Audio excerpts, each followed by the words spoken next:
दोस्तों, रमजान के महीने में हर मुसलमान रोजा रखने के साथ साथ अपने साल भर की कमाई की ज़कात भी निकालते हैं।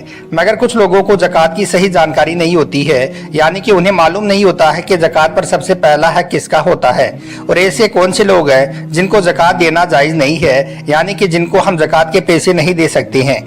इसलिए आज के इस वीडियो में हम आपको 4 ऐसे ही लोगों के बारे में बताने वाले हैं जिनको ज़कात देना जायज़ नहीं है, यानी कि इन 4 लोगों को आप कभी भी ज़कात नहीं दे सकते हो, चाहे ऐसे लोग कितने ही गरीब ही क्यों ना हो। और साथ ही हम आपको कुछ ऐसे लोग भी बताने वाले हैं जो ज़कात के असली हकदार होते हैं, यानी कि जिनका ज़कात पर सबसे पहला हक होता है। इसलिए आज का यह वीडियो आप सभी मुसलमान भाई बहनों के लिए बहुत खास है। आप इसको आखिर तक जरूर देखें और अच्छा लगे तो दिल से एक लाइक करके शेयर भी कर दें, ताकि और भी लोगों के पास में यह वीडियो पहुंच जाए। तो चलिए दोस्तों, शुरू करते हैं। दोस्तों, सबसे पहले तो आपको बताते हैं कि यह ज़कात क्या है। अल्लाह की रजा के लिए अपने माल में से एक हिस्सा जो शरीयत ने तय किया है, उसका किसी मुसलमान फकीर को यानी कि किसी जरूरतमंद को मालिक बना देना ही ज़कात कहलाता है।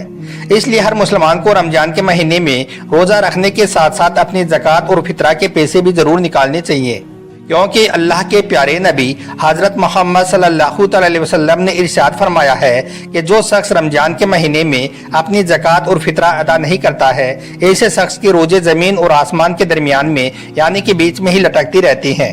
मतलब कि ऐसे शख्स के रोजे अल्लाह की बारगाह में नहीं पहुँचते हैं।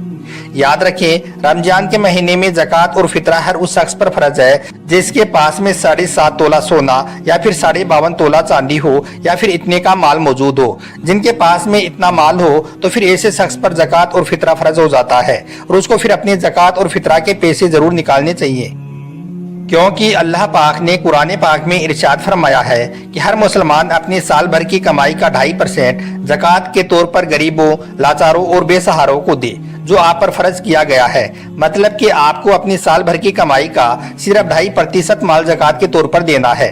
इस बात को आप यूँ समझिए कि अगर आप साल भर में 100 रुपए कमाते हो तो फिर आपको उसमें से सिर्फ 2.5 रुपया गरीबों को ज़कात के तौर पर देना है, और फितरा आपके घर में जितने भी मेंबर हैं उन सबका देना है।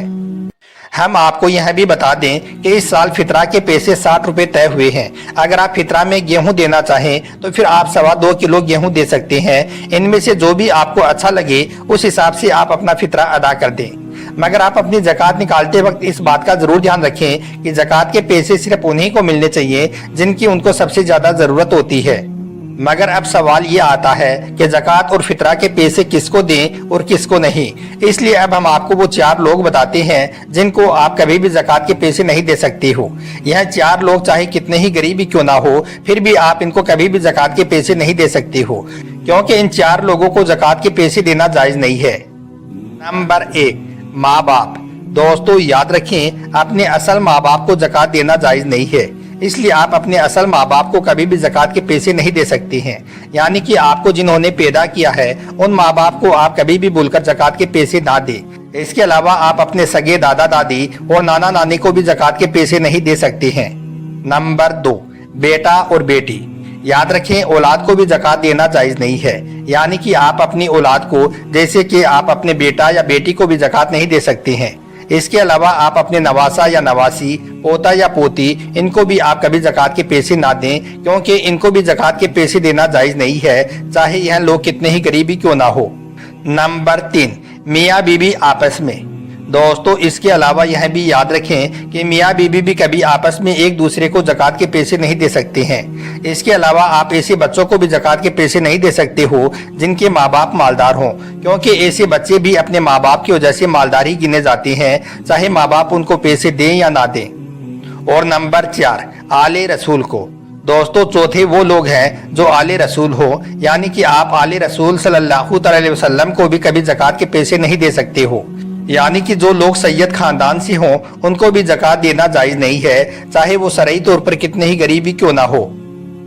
मगर हाँ, इसके साथ ही आप इस बात को जरूर याद रखें कि आप अपनी ज़कात अपने भाई बहन, अपने चाचा, फूफा, खाला, मामू, अपनी बहन, अपने दामाद, अपने सौतेले माँ बाप, शोहर की तरफ से सौतेली औलाद, बीवी की तरफ से सौतेली औलाद को आप अपनी ज़कात के पैसे दे सकते हो। यानी कि इन लोगों को ज़कात देना जायज़ है।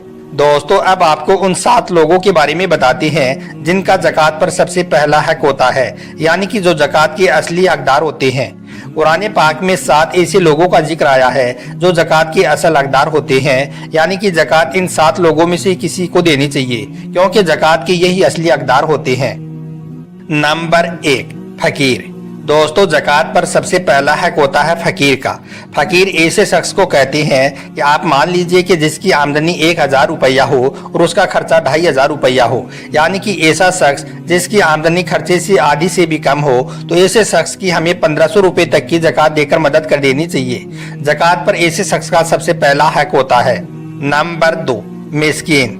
दोस्तों, ज़कात पर दूसरा हक होता है मिस्कीन का। मिस्कीन ऐसे शख्स को कहते हैं जो फकीर से थोड़ा अमीर हो, यानी कि मिस्कीन उसको कहते हैं जिसकी आमदनी 1000 रुपया हो और उसका खर्चा 1500 रुपया हो। मतलब कि ऐसा शख्स जिसकी आमदनी खर्चे से आधी से थोड़ी कम हो, तो ऐसा शख्स मिस्कीन कहलाता है और ऐसे शख्स को 500 रुपये की ज़कात देकर मदद कर देनी चाहिए। नंबर 3, तरीके कल्ब। दोस्तों, ज़कात पर तीसरा हक होता है तरीके कल्ब का।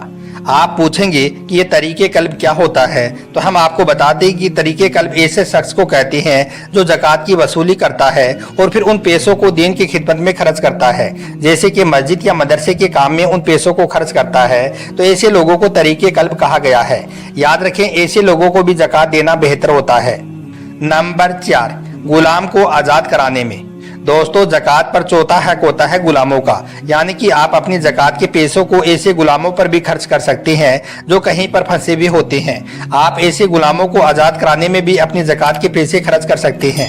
मगर आपको मालूम है कि इस दौर में गुलाम नहीं बचे हैं, इसलिए अब आप अपनी ज़कात के पैसों से ऐसे कैदियों को रिहा करवा सकते हैं जो झूठे केसों में फंसे हुए होते हैं, या फिर जिनको जेल में काफ़ी अरसा हो गया हो और वो बाहर निकलने के लिए तड़प रहा होता है, मगर वो अपनी माली मजबूरी की वजह से जेल से रिहा नहीं हो पाता है। तो आप ऐसे लोगों को भी ज़कात से मदद कर सकते हैं। नंबर 5, कर्जदार का कर्जा अदा करने में। दोस्तों, ज़कात पर 5वां हक होता है कर्जदार का, यानी कि आप अपनी ज़कात का इस्तेमाल किसी ऐसे मुसलमान पर भी खर्च कर सकते हैं जो कर्ज के बोझ तले दबे हुए होता है और उसको अपना कर्जा चुकाने की कहीं से कोई उम्मीद भी दिखाई नहीं देती है। तो ऐसे शख्स का कर्जा चुकाने में आप अपनी ज़कात के पैसों को खर्च कर सकते हैं। ऐसे शख्स को आप उसके हाथ में पैसे देकर या डायरेक्ट उसका कर्जा चुकाकर भी आप अपनी ज़कात की अदायगी कर सकते हैं। नंबर 6, अल्लाह की राह में। दोस्तों, आप अपने ज़कात के पैसों को अल्लाह की राह में भी खर्च कर सकते हो।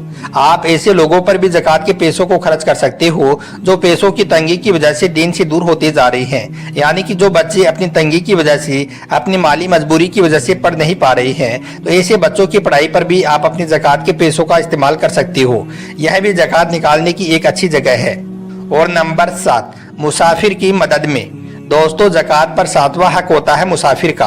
अब आप सोचेंगे कि मुसाफिर किस तरह का, तो आप मान लीजिए कि आपके पास में बहुत सारा पैसा है और आप कहीं सफर पर जा रही हो, लेकिन जब आप अपने शहर से बाहर निकल जाते हो, अपने घर से दूर चले जाते हो और वहां पर अगर आपके पैसे चोरी हो जाते हो, तो अब आप वहां से वापस कैसे आएंगे? तो अब ऐसे में एक मुसलमान का फर्ज बनता है कि वो ऐसे मुसाफिर की ज़कात के पैसे से मदद कर दे। तो दोस्तों, आप अपनी ज़कात निकालते वक्त इस बात का जरूर ध्यान रखें कि इन 7 लोगों का ज़कात पर सबसे पहला हक होता है, यानी कि यह 7 लोग ज़कात के सबसे पहले हकदार होते हैं। इसलिए आप अपनी ज़कात के पैसे निकालते वक्त इन 7 लोगों का जरूर ख्याल रखें और आप कोशिश करें कि आपकी ज़कात के पैसे इन 7 लोगों में से किसी एक के पास में जाएं। अल्लाह से दुआ है कि अल्लाह पाक हम सबको रमजान के महीने में सही तरीके से अपनी ज़कात निकालने की तौफीक अता फरमाए। आमीन, अल्लाहुम्मा आमीन।